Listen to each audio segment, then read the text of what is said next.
গণভবনের সেই লাল টেলিফোন। জুলাই গণঅভ্যুত্থানের সময় আন্দোলন দমনে গণভবন থেকে বিভিন্ন দিক নির্দেশনা এই টেলিফোনের মাধ্যমেই দেওয়া হতো বলে বিভিন্ন সময়ে অভিযোগ ও দাবি সামনে এসেছে। আজ আবারও এই লাল টেলিফোনকে ঘিরে শুরু হয়েছে নতুন আলোচনা।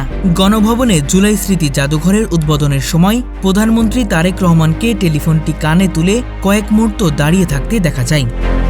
সেই দৃশ্য প্রকাশ্য আসতেই আবারও আলোচনায় উঠে আসে বহুল আলোচিত এই লাল টেলিফোনটি। একসময় এটি ছিল রাষ্ট্রের সর্বোচ্চ পর্যায়ের নিরাপদ যোগাযোগ ব্যবস্থার একটি গুরুত্বপূর্ণ অংশ। রাষ্ট্রপ্রধান ও সরকারের শীর্ষ পর্যায়ের স্পর্শকাতর ও গোপন যোগাযোগে এই ধরনের সুরক্ষিত টেলিফোন ব্যবহার করা হয়ে থাকে। তবে জুলাই গণঅভ্যুত্থানের ঘটনা প্রবাহের পর এই লাল টেলিফোনটি দেশের রাজনৈতিক ইতিহাসের অন্যতম আলোচিত প্রতীকে পরিণত হয়। আন্দোলনের উত্তাল দিনগুলোতে গণভবন থেকে বিভিন্ন গুরুত্বপূর্ণ নির্দেশনা এই টেলিফোনের মাধ্যমেই দেওয়া হতো, এমন অভিযোগ ও দাবি বিভিন্ন সময় সামনে এসেছে। ফলে এটি ঘিরে মানুষের আগ্রহ ও কৌতূহলেরও শেষ নেই।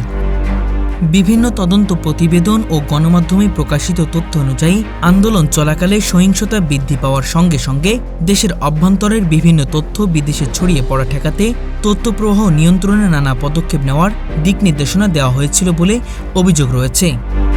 সেই সময় ডাক ও টেলিযোগাযোগ বিভাগের অধীনস্থ cyber threat dedication and response CTRD ব্যবস্থা ন্যাশনাল টেলিকমিউনিকেশন মনিটরিং সেন্টারের কাছে হস্তান্তর করা হয়।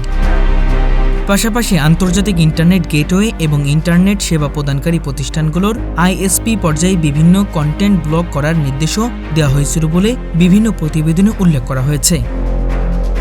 আজ সেই লাল টেলিফোন আর ক্ষমতার কেন্দ্র থেকে নির্দেশনা দেওয়ার মাধ্যম নয়, এটি এখন জুলাই স্মৃতি জাদুঘরের একটি গুরুত্বপূর্ণ প্রদর্শনী। একসময় রাষ্ট্রের গুরুত্বপূর্ণ সিদ্ধান্ত ও নিরাপদ যোগাযোগের প্রতীক হিসেবে ব্যবহৃত এই টেলিফোন এখন ইতিহাসের এক নীরব সাক্ষী। আর সেটি কানে তুলে প্রধানমন্ত্রী তারেক রহমানের কয়েক মুহূর্তের প্রতীকী উপস্থিত যেন অতীতের বহুল আলোচিত সেই অধ্যায়কে আবারও জনসম্মুখে ফিরিয়ে এনেছে।